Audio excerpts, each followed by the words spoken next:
tatagpuan ninyo ako kapag hinahanap ninyo ako ng buong puso.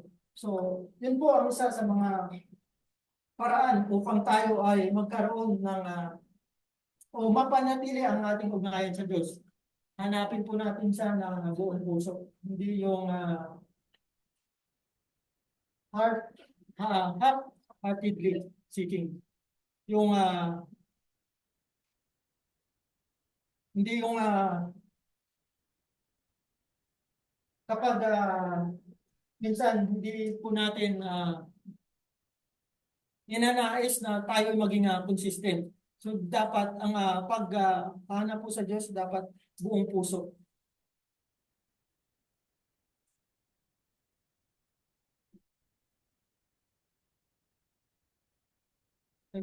How to seek God wholeheartedly. We seek God in all your heart by praying sincerely, reading His word daily, and obeying His command even when it is difficult. So dito po, nagiging mabigat o mahirap lang naman ang pagsunod sa Diyos kapag hindi po sa bukal po sa ating puso. Kung tayo po ay totoong nakakonektado sa Diyos, maaari po nating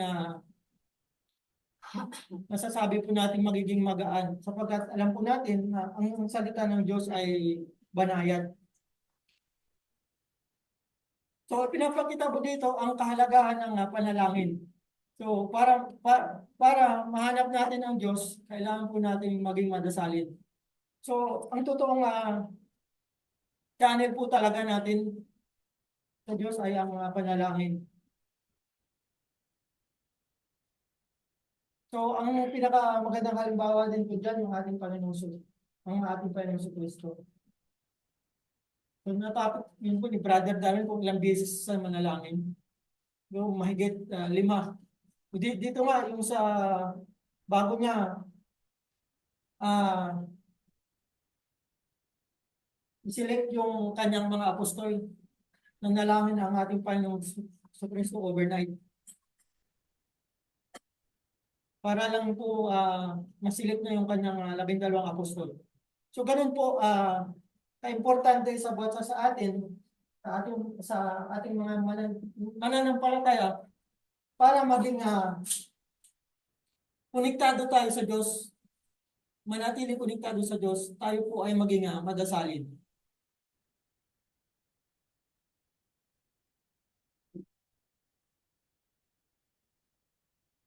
Pangalawa, para tayo manatiling may connection sa Diyos, yung walking in the light. So, inawit po natin kanina yung unang awit na 182, walking in the light. So, sa 1 John chapter 1 verse 7, ganito po ang sinasabi. But we walk in the light as He is in the light. We have fellowship with one another, and the blood of Jesus, His Son, purifies us from all sin. Tagalog.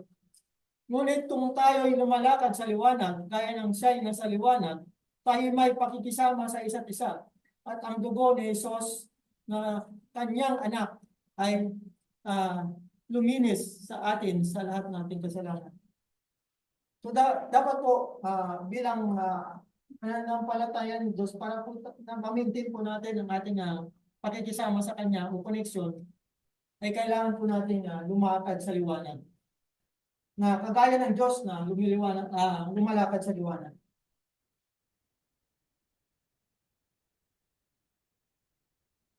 Walking in the light means living honestly, avoiding sin, and showing Christ's love to others. It means letting His truth guide our decision. Ang paglakad sa liwanag ay nangangahulugang mamuhay ng tapat, iwasan ang kasalanan, ipakita ang pag-ibig ni Kristo sa iba. Ibig sabihin nito ay hayaan natin ang katotohanan ng ating Panginoon Kristo ang siyang paghari sa ating pagdesisyon. Alam mo naman natin na ang kasalanan ang nagpapahiwalay sa atin sa Diyos. Kaya naman, para manatili tayo konektado sa Kanya, ay lumakad tayo sa liwanag o katotohanan. Hindi natin pinababayaan ang ating katulad sa hindi natin pinababayaan ang ating pagkakatipon o pagsamba. Ito ay nagpapakita ng paglakad sa liwanag. So, napakalaga po sa atin na tayo po ay lumakad para po tayo ay manatiling konektado sa Diyos.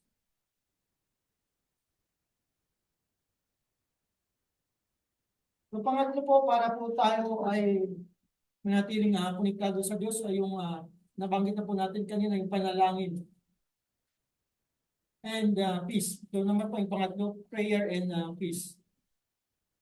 Sa Philippians chapter 4 verse 6 to 7. Pinapakita din po dyan yung kahalagahan ng panalangin. Sabi dyan, huwag kayong mga balisa tungkol sa anumang bagay, kundi sa lahat ng mga bagay sa pamamagitan ng panalangin at pagsusumamo na may pagpapasalamat, ay ipaalam ninyo ang inyong mga kahilingan sa Diyos at ang kapayapaan ng Diyos na hindi kayang maunawaan ng tao ang siyang mag-iingat sa inyong mga puso at mga pag-iisip kay Kristo Jesus. So, bakit ba pinapayuhan tayo na huwag tayong mag-alala o maging anxious sa ating mga kinabubuhay? Ang pag-aalala po at anxiety, ito po ay isa sa mga dahilan kung hindi po tayo magiging konektado sa Diyos. So, ayaw ng Diyos ang pag-aalala o anxiety, walang naidudulot ito na maganda, kundi problema na magiging dahilan ang paglago natin sa Diyos. Marami po ang nadi-disconnect sa paglilingkod sa Diyos dahil sa pag-alala o problema. So marami po tayong na-experience na po ganyan na pagdating ng problema, ang naging dahilan, nanghihina ang kanilang pananampalataya. Hindi na po tumutuloy sa paglilingkod sa Diyos. Kaya napakahalaga po ng panalangin. Dahil po dyan sa panalangin na yan, doon po natin, sabi dyan, dyan po natin pinapakilala yung ating request sa Diyos.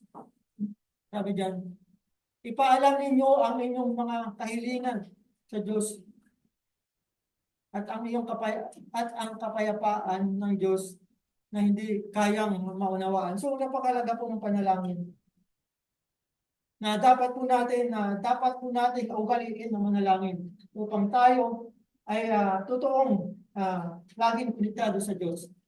Bagamat maraming problema kung tayo po ay nanalangin, ito po ay ating malalampasan sapagkat magkakaroon po tayo ng tiwala sa Diyos. Ang sabi diyan, huwag po nating kalimutang ipaalam ang ating kahilingan sa Diyos.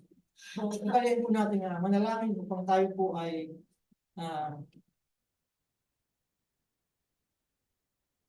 maging po konektado sa Diyos. Ito po ang anxiety na ibig sabihin ng anxiety is unproductive and harmful. So, nakaka-damage po ito sa atin. It's damage our well-being. Excessive worry can steal joy, disrupt relationship, and harm physical and mental health. It's also distract us from focusing on God's kingdom and righteousness. So, kaya nga po, pinapayuhan na Apostol Pablo na nagsulat ng na iwasan po natin ang pag-alaala. Sapag ito po ay makaka-affect sa ating pakikipagrelasyon sa Diyos. Kaya nga binanggit na po yan sa Sermon on the Mount sa Matthew na wag po natin ikakabalisa ang lahat ng mga bagay. Mga pagkain man yan o ating mga pangangailangan. Kundi ang gusto niya, magtiwala tayo sa Diyos.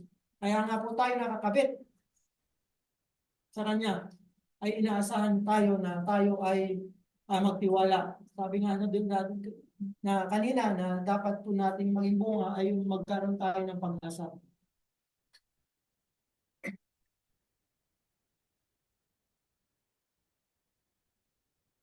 So, pang-apat po, para tayo ay manatiling konektado sa Diyos, ma-maintain po natin is yung ating pananampalataya o faith. Ito po ay isang sa pinakamahalagang dapat na ibinubunga po natin yung ating faith.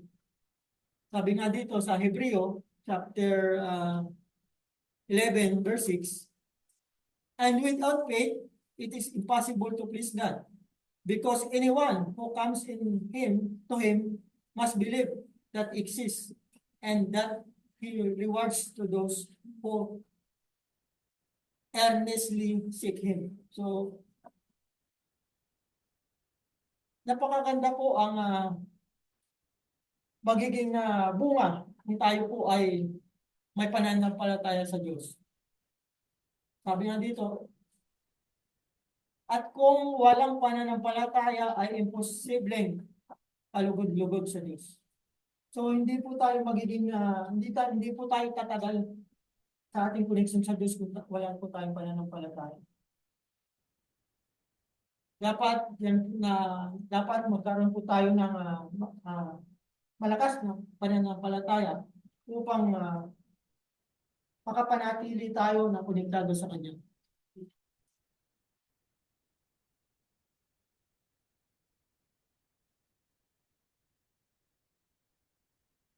Ano po yung faith? Sa James po, faith is demonstrated through good deeds such as helping the needy and treating others justly. Like Abraham and Rahab did as example of faith confirmed by action. So ang faith po ay yung nagtitiwala ka na may gawa. Hindi yung faith alone. Dapat po may kasamang gawa.